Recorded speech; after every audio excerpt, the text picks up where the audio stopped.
Alright, so over here you got your preview window and your program window. The red box is what people see at home, and the green box it's a utility for you to use. It's so you can see what's going to happen when you press take or auto or move this T bar here. Okay.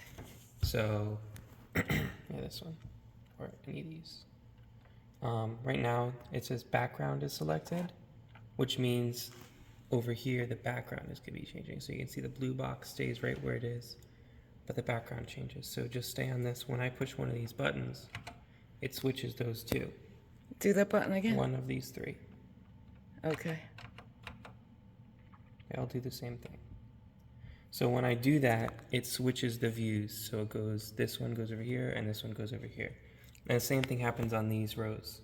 So the red row corresponds to the red window and the green row corresponds to the green window. So if I wanted to up here, if I wanted this to be camera 1 instead, right now it says camera 3.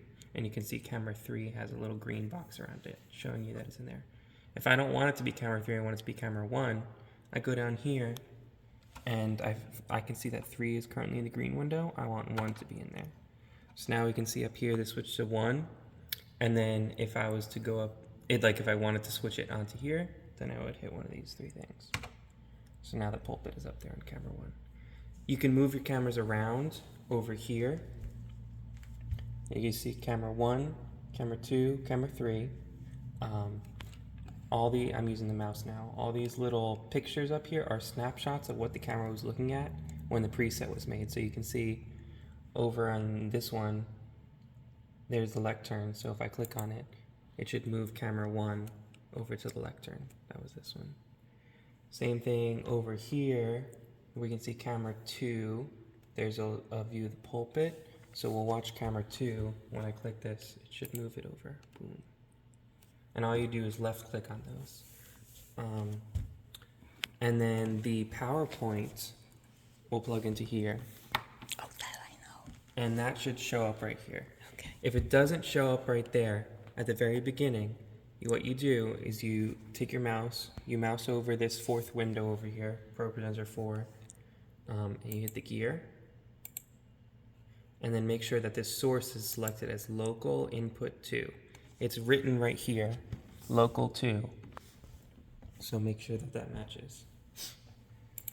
You have to change it because we use a different one for the 9 o'clock service. Now, how do you move this box on and off? That's the next thing. So right over here on our little selector, we have background selected. So we were changing what the camera was looking at. Now, if we want to change the box, you can see there's a little picture here. You can select this, and now if we look up here, the background is the lectern both times, but the box is changing. So if you can stay up there. If I hit take auto or move the bar, you can see the box moves. The box changes. If we want to do both things at the same time, we can hit both keys at the same time. You see they're both lit up. Now we can see the background goes from lectern to pulpit, and the box goes from on to off. So I'll hit one of these, and it just does exactly what it says it does.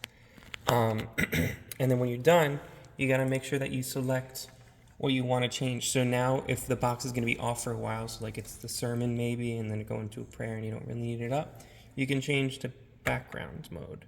And now we're just changing the background. The box is completely gone. Maybe we'll go to, I'll hit camera 3, and that was right here. I hit camera 3, and now up here we got camera 3 in the preview, pulpit, and then I can switch them. So now I just hit take or auto or T-bar. And then over here, now he's doing the prayer.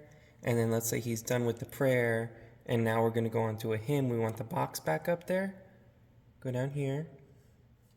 You hit box mode, and then hit take. And then go back to background. And now you can see the box is up here. That's pretty much it. Oh, 2 more things. At the end, if you want to make it look nice, you can hit this FTB fade to black. You can see if I just press it now, it's going to start flashing with the shift key, which shows you need to hold down shift key and then hit FTB. And that'll make the screen fade to black. So now it's black. You can see if you come in and maybe the screen is still black, like in the fresh in the morning, you might be confused why nothing is like doing anything. Just make sure that this button isn't flashing, because you can see it's gonna stay flashing until you hit it again, and then it will unfade from black up here.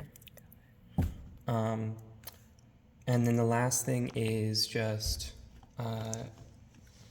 the streaming stuff. So real quick, how to set up a stream. It's all done up here at Stream and Encode. This is two buttons, Stream and Encode, and this gear button. So if we hit this gear button, it opens up a menu. We can use the menu. You can see Sunday Facebook is checked, YouTube is checked, and file capture is back. This goes to the drive, and then these two go, their streams. So if I hit web browser, it'll open up Google Chrome, and all these tabs are open. These are all new tech tabs. We don't need these. This is just the landing page. I'll open up two tabs, and then on one of them, I'll hit the first bookmark, St. Mark United Methodist Church on Facebook, and then one on YouTube. So now I have this Facebook tab and this YouTube tab open. On Facebook, you have to do a couple more steps to set it up. So you hit live video, go live, and then up here you need to enter a description. So what's your video about? We'll call it test. You need to put something in this box or else it doesn't want to go live. Copy. Save. And then we'll go this. So now this is set up.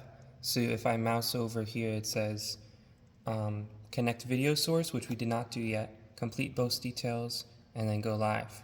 And those are the 3 steps you need to make Facebook go live. You can see if I mouse down over here at the bottom, it says a video source is required, which means it's not going to go live until it gets a video input, which it does not have.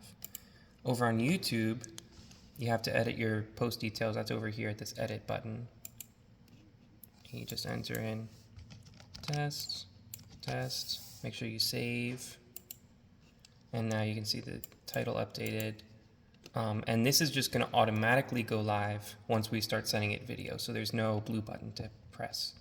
And now you want to make sure that these two are checked in the first column, and then this one's checked in the second column. This just records audio no matter what. So in case you accidentally mute it, it'll keep recording audio. So the next step, I'm going to uncheck this because I don't want it to go live right now, but I'll do the Facebook one so you can see. Next, you hit this blue, stream and encode button up here. It's the actual button, not the gear, and it'll turn blue and it'll start counting. So now it's recording a file and it's sending the video over to Facebook. So if we go back to our web browser, we can see over here on Facebook, there's a little video. This is checked off now, connect to video source, and if I mouse over this, you can just go live. I'm not going to do that. Okay. Right, and I think that's it. At the end, all you have to do is, there should be an end stream button on each of these web pages, and you can just click on this again, and it should stop counting and turn gray. Okay. That's it. All right. It's concise.